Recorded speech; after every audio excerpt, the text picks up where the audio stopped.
자, 전문가의 시선으로 글로벌 시장을 전망해보고 그 이슈에 대해서 깊이 있게 들여다보는 시간입니다. 굿모닝 인베스팅닷컴 시간이고요. 인베스팅닷컴의 허재범 지사장 오늘도 함께하도록 하겠습니다.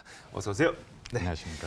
자, 지사장님은 뭐 일본에서 한 십수년간을 또 로이터와 블룸버그 통신을 통해서 일을 하셨으니까 현지 사정에 대해서 좀 꽤 잘 알고 계실 것 같은데 일단 참의원 선거 결과가 발표가 됐는데요.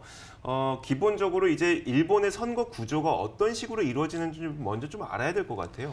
일본은 미국의 상원과 하원처럼 네. 상원에 해당하는 참의원, 옛날의 귀족들이죠. 참의원 같은 경우는 6년 임기로 반수가 3년마다 선거를 하게 됩니다. 그러니까 전체 250석이라고 한다면 예. 그러니까 대충 한다면 3년에 125석을 선거를 하고 그렇죠. 그다음 3년에 나머지 125석을 예. 선거하고. 근데 올해 같은 경우는 3석이 늘어나서 254석이 되는 거죠. 네네. 그리고 중우는 임기가 4년입니다.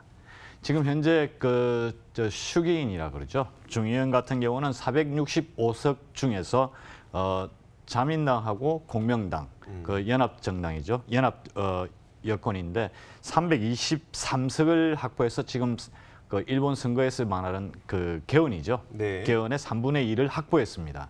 문제는 참의원인데 상기인이라 그러죠.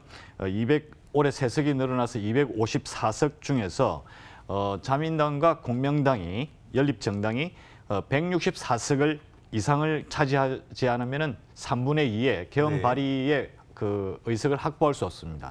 일본의 평화헌법을 전쟁 가능한 자위대를 자국의 군으로 편입시키는 헌법을 개정하려면은 하원격인 네네. 중의원 그리고 상원격인 참의원의 3분의 2 이상을 확보해야만이 개헌이 가능합니다. 그렇다면 어떻게 되는 건가요? 일단 제가 지난 밤 사이에 나왔던 헤드라인들을 쭉 팔로우업을 해보다 보니까 개헌선 발의를 할 수 있는 3분의 2의 의석 확보에는 실패했다. 그렇다면 그 말은 평화헌법은 이번에는 개정하지 못한다는 건가요? 아니면 지금 보니까 의석수의 차이가 한 11석 정도 나는 것 같더라고요. 11명만 또 섭외를 하면은 이 선거를 자민당이 패배했다고는 할 수가 없죠. 네. 즉 이 선거를 절반의 선거라고 하죠. 아베 정권이 원하는 3분의 2 참의원에서 네네. 3분의 2선을 확보하고 개헌의 의지를 추구하기에는 네네. 조금 모자라는 의석이죠. 즉 그렇다면은 일단 지배적인 여당으로서의 영향력은 보였습니다만은 역시 일본 국민들은 현명하죠. 개헌까지 할 수 있는 3분의 2까지는 주지 않겠다는 일본 국민들의 투표를 통한 의사가 되는데 네. 일단 이번 자민당 참의원 선거에서도 보시다시피 일본 어느 나라든 비슷한 경우가 있겠습니다만은 일본에는 지금 현재 오랜 동안 집권해왔던 사민당하고 민주당에 한 2~3번 정도 뺏긴 거 외에는 네네. 전후 자민당이 여당으로서 독재적인 네, 어떤 그렇죠. 입장을 취해왔죠. 네. 그런 면을 본다면은 일본의 야당이 너무 힘을 못 쓰는 상황이죠. 민주당에 줬지만은 결국 후쿠시마 원전 폭발도 있었고 그 사후 처리 문제에서 여러 가지 문제가 발생했죠. 즉 네. 그런 야당의 정권을 준 국민들의 실망감이죠. 그런 부분에서 일본은 강력한 야당이 대두되지 않는 한은 자민당, 아베 정권이 계속될 가능성. 지금 현재 이 선거는 아베 총리의 4선 연임이 가능하게 만드는 발판을 만들었습니다. 네네. 그러면 전후 일본에서 가장 장기간 총리직에 앉아 있는 사람이 되는 거죠.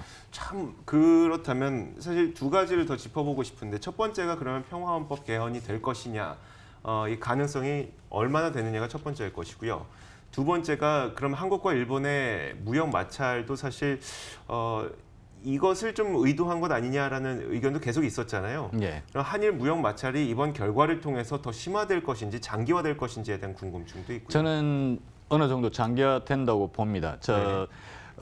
존 볼턴 보좌관이? 안보 보좌관이 조만간 일본과 한국을 방문한다고는 합니다만은 그 미국에서의 중개 역할이 어느 정도 나타날지는 아직 불투명한 상황이고 네. 지금 들리는 뭐 일부에서 들리는 이야기로는 한국의 기업을 대상으로 한 수출 규제나 무역 마찰이 아니고 네. 일단 그 현 정부 또는 행정부를 겨냥한 저 무역 마찰, 무역 분쟁이 으로의 어떤 방향이 좀 더 깊이 나타날 것이 아닌가라는 이야기도 있습니다. 일부에서는 지금 일본에서 준비하고 있는 것은 한국의 가스 인프라에 대한 그 소재 또는 네. 그 자재, 그 기계류 수출에 대한 규제도 고려하고 있다는 이야기는 즉 매 3년마다 한국의 가스의 인프라는 교체를 해야 됩니다. 네네. 근데 아주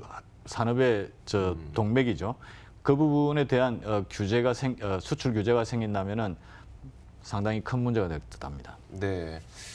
알겠습니다. 사실 그렇다면 이번 결과 자체가 그 장기화되는 것에 어떤 영향을 미친다기보다 원래 장기화될 예정이었었다는 이야기인가요? 그렇죠. 즉 원래 장기화되는 것이었습니다만 이번 선거 결과는 일단 자민당이 압승은 아니지만은 자민당이 여전히 여당으로서의 어떤 주도적인 역할을 할 수 있는 그 뒷발판이 네네. 되었기 때문에 아베 정권의 한국에 대한 수출 규제, 무역 분쟁은 계속될 가능성이 높습니다. 알겠습니다. 우리나라의 23일, 24일에는 또 이제 존 볼턴 보좌관이 우리나라를 방문하고요. 그 이전에 일본을 방문해서 또 여러 가지 이야기를 한다고 하니까 과연 여기에서 어떤 이야기가 나오는지를 또 짚어보면서 이에 대한 전개 상황을 저희가 또 계속 업데이트해 드리도록 하겠습니다. 자, 제가 지금 지사장님의 자리를 좀 보니까 몇 가지 기사를 들고 오셨어요. 그 중에 눈에 띄는 게 과창판. 과창판이죠. 네, 예. 과창판을 주목하라는 뉴스를 좀 들고 오셨고 저희가 외신에서도 한번 다뤄봤으니까요. 그 내용 한번 들어볼까요? 예, 과창판은 지금 현재 중국이 미국의 나스닥을 흉내내서 하는 거죠. 오늘부터 거래가 시작됩니다만은 정보기술, IT죠. 인공지능, 차세대 자동차, 그다음에 신소재, 신에너지, 바이오 등 첨단 기술을 중심으로 한 기업들이 상장되어서 기업 공개를 할 수 있는 것입니다. 현재로서는 25개 기업이 기업 공개를 신청을 했고 쿠창판에 거래를 할 수 있는 권리를 취득한 투자자들은 380만 명 정도 됩니다. 네. 자, 여기에 그러면 왜 우리가 집중을 해야 되는 걸까요? 일단 중국이 과연 그 기술 굴기에 이어서 그 금융 굴기까지 보고 있는 상황이기 때문에 실리콘밸리가 중국의 그 셴젠 의 IT 기업하고 비교가 되죠. 그렇다면 월가에 비교가 되는 것은 중국 상하이가 결국 미국의 나스닥 을 포함한 코창관, 그다음에 또 미국의 주식시장 또는 외환시장 을 전부 다 주도로 할 수 있는가의 문제가 되겠죠. 그런 부분에서 지금 관심을 두고 보고 있는 겁니다. 네, 이거 미중 무역 분쟁도 관심사라고 이제 이야기가 나오고 있습니다.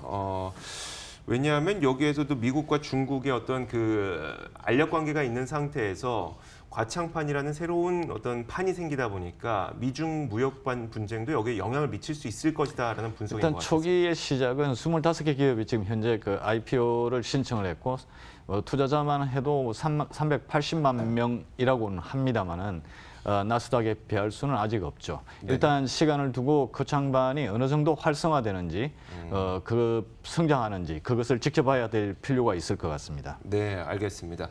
자, 저희 프로그램을 통해서도 과창판에 집중해야 된다라는 이야기를 좀 여러 차례 드렸었고요. 거기에 관련된 우리가 투자할 수 있을 만한 중국의 금융사들도 한번 소개해드린 바가 있기 때문에 여러분들께서도 한번 관심을 가지시면서 투자에 대응을 해보시는 것도 좋을 것 같습니다. 자, 지금까지 인베스팅닷컴 허재범 지사장과 함께 이야기 나눠봤습니다. 고맙습니다. 감사합니다.